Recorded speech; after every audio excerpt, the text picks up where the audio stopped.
देखते रहे जब तक धूल उड़ती रही, और जब धूल उड़ना बंद हो गई तो सब मूर्छित होकर के गिर पड़े। ऐ कन्हैया, सवेरे होता है उठकर उसी रास्ते पर बैठ जाते हैं। आता होगा, जरूर आता होगा, आज आता होगा। कुछ तो गाल बाल नाराज होकर के बैठ जाते हैं, आएगा उससे हम बोलेंगे नहीं। कुछ तो झाड़ी में छुप जाते हैं, आएगा पीछे से पकड़ लेंगे। पागल है, कन्हैया के दीवाने, पागल है। भगवत कथा के प्रेमियों, इधर भगवान पहुंचे मथुरा नगर, यमुना बाग में रुके। कहा यमुना बाग में। यमुना बाग में रुकने के बाद भगवान कन्हैया, प्रातः काल होती है, नंद बाबा से कहने लगे, सभी ग्वाल वालों के साथ में है, दामा मनसुखा आदि। नंद बाबा से कहा, बाबा मैं इस मथुरा नगर को देखना चाहता हूँ, और ये मथुरा नगर बड़ा ही सुंदर है, इस मथुरा नगर को देखना चाहता हूँ। नंद बाबा कहने लगे, देखो भाई एक बात बताएं, मथुरा में बड़े बड़े राजाओं की हवेलियां हैं, और यहाँ तुम मत जाओ देखने के लिए, अगर कहूँ तुम्हारी किसी के साथ लड़ाई भिड़ गई फिर। भगवान कन्हैया कहने लगे, बाबा चिंता ना करो, मेरे साथ में बलराम भैया है, लड़ाई में बिल्कुल नहीं लड़ूंगा, लेकिन कंस मामा की इतनी सुंदर मथुरा नगरिया है, इसे देखने के लिए जाना चाहता हूँ। बलराम के साथ में, ग्वाल बालों के साथ में मथुरा नगर को देखने के लिए नंद बाबा ने आदेश कर दिया। प्रेम से बोलो गोविंद भगवान की। मथुरा में प्रवेश किया भगवान कन्हैया ने। जैसे ही मथुरा में प्रवेश किया तो हुआ क्या प्यारी, वहां पर जो माताएं थी वो सभी आ गई उमड़ उमड़ करके देखने के लिए। अरे यशोदा का लाला है, नंद का लाला है, इस दुष्ट कंस ने बुलाया है, हमें तो मालूम होता है ये मार दिया जाएगा। कोई कहता है नहीं नहीं, ये तो ब्रह्म का स्वरूप है, इसे कौन मार सकता है। देखते देखते मथुरा की सभी माताओं की एकदम टकटकी बन जाती है। अंखड़िया झाही पड़ी, पंथ निहारी निहारी, जीवनिया छाला पड़े, श्याम पुकार पुकार, आंखों में झाही पड़ी। ऐसा सुंदर दृश्य है। श्री सुखदेव जी कहते हैं, राजन भगवान जब मथुरा नगरी में प्रवेश किए तो सबसे पहले एक धोबी मिला। वो धोबी के पास में पहुंचे, क्योंकि गांव के ग्वाल बाल थे, छोटे परिवार से थे, अगर इनकी शुद्धता देखी जाए तो कोई ग्वाल बाल नहीं है। भगवान ने कहा था कि जब नैमी भेजी थी अपने चक्र की, जो नैमी सारण्य में गिरी, तो जितने देवता थे, मैं कल पिछली कथा सुना चुका हूँ, सभी देवताओं से कहा कि तुम वहां पर ग्वाल बालों का रूप धारण कर लेना, मैं वृंदावन में आऊंगा। ये कोई साधारण ग्वाल बाल नहीं है, सभी देवता है, लेकिन ग्वाल बालों के भेष में है, इनके पास वस्त्र नहीं। महाराज कंस का एक धोबी है, और वो धोबी जब आया, भगवान कन्हैया ने उसको मिले। और ये आजकल वाले धोबी नहीं, वो धोबी भी कोई धोबी होगा जो ब्रह्म के साथ में बातचीत करता है। जन्म जन्म मुनियतन कराही, अंतराम कहूँ आवत नाही। और जिसने भगवान के साथ में बातचीत की, जिसका भगवान ने उद्धार किया, वो कोई साधारण धोबी होगा? अरे कोई ब्रह्मदेव अवतारी है। भगवत कथा के प्रेमियों, अब तो भगवान कन्हैया वो धोबी के पास में पहुंचे और प्यार से कहने लगे, भैया ये मामा कंस की नगरी है, बड़ी सुंदर है, मैं इस नगरी में जाना चाहता हूँ, और थोड़ी शर्म लगती है, हम लोगों के पास में कपड़े नहीं है, आप ऐसा करो अपने कपड़े हमको दे दो, तुम्हारे पास खूब लाल पीले कपड़े हैं। धोबी कुछ अटूट शब्दों से कहने लगा, ये महाराज कंस के वस्त्र हैं, तुम जैसे ग्वारियों के लिए नहीं है। बोलो गोविंद भगवान की। हाँ, भगवान कन्हैया ने बहुत कुछ समझाया। क्या कहा कि भैया तुमको यह जाहिर है, राजा जी के मेहमान हैं हम।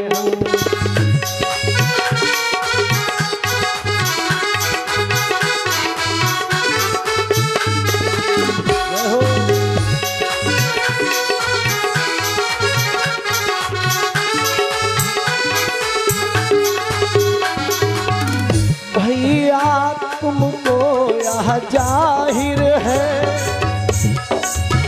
राजा जी के मेहमान हैं हम। दरबारी है सामान मगर कपड़ों से परेशान है हम।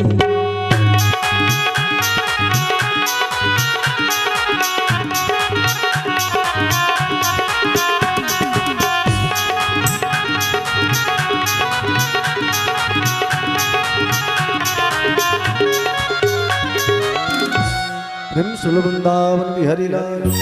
भगवान कन्हैया के साथ में बातचीत ज्यादा होती है तो भगवान कन्हैया उसके 2 उंगली का तमाचा मार देते हैं और उस धोबी का उद्धार हो जाता है।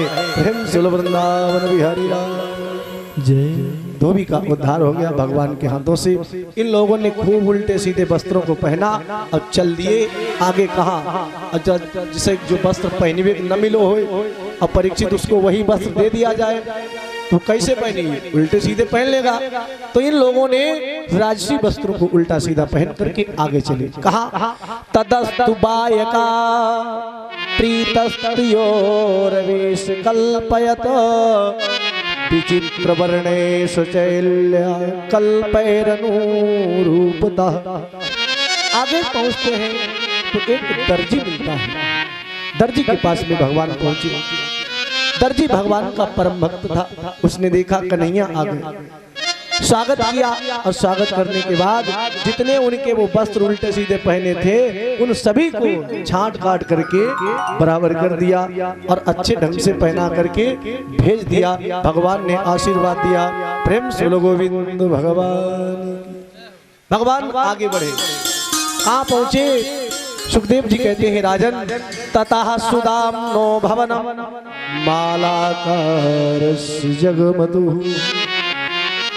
सुदामा नामक एक माली था, उसके दरबार में भगवान पहुंचे। माला पहनाने का काम करता था, भगवान का परम भक्त था। वहां गए, उसने देखा भगवान आए तो भगवान को पहचान करके माला पहनाया और क्षमा प्रार्थना की और भगवान ने उसे आशीर्वाद दिया। फिर भगवान आगे बढ़ जाते हैं। प्रेम से वृंदावन बिहारी लाल की जय। इसके बाद में भगवान आगे बढ़े तो एक चंदन का कटोरा लेकर के कुब्जा जा रही है जिसका नाम सैरंध्री है। सैरंध्री भी कहते हैं भागवत में और कुब्जा भी कहते हैं। सैरंध्री भी इसका नाम है।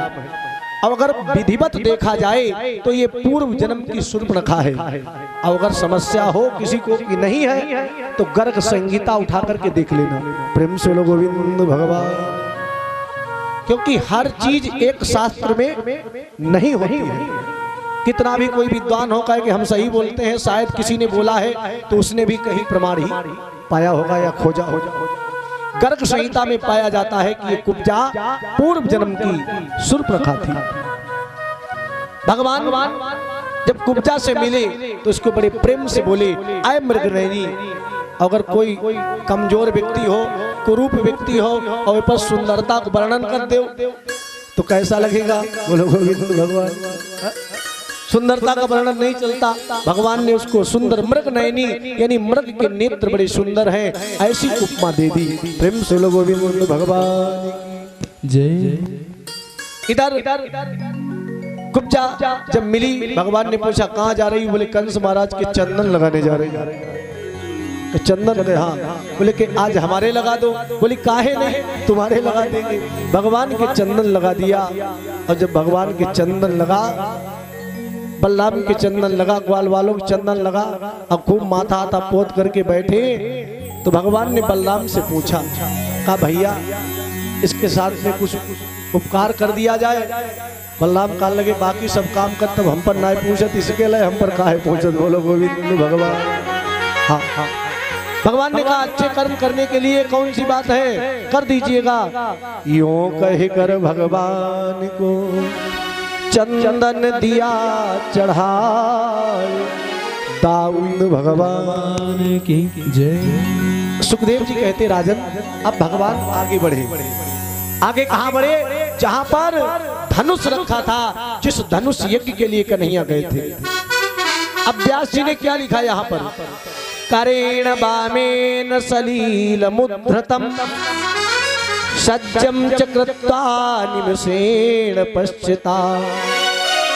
करेण बामेन बाएं कर से उस धनुष को उठाया और लिखा सलील मुद्रतम सज्जम कृत्वा निमिषेण पश्चिताम, जैसे पलक झपकता है, जैसे पलक झपकता है। और धनुष उठा करके अब एक पलक झपकने के समय में तोड़ दिया। प्रेम से लोगों भी भगवान की जय। और जब धनुष टूट गया, अब तो बड़ा चिंता हो गई मथुरा कि जिस धनुष महोत्सव के लिए कन्हैया को बुलाया था, मारने के लिए बुलाया था, अब तो भगवान कन्हैया ने करेण बामेन सलील मुद्रतम बाएं हाथ से उठा करके पलक झपकते ही तोड़ दिया।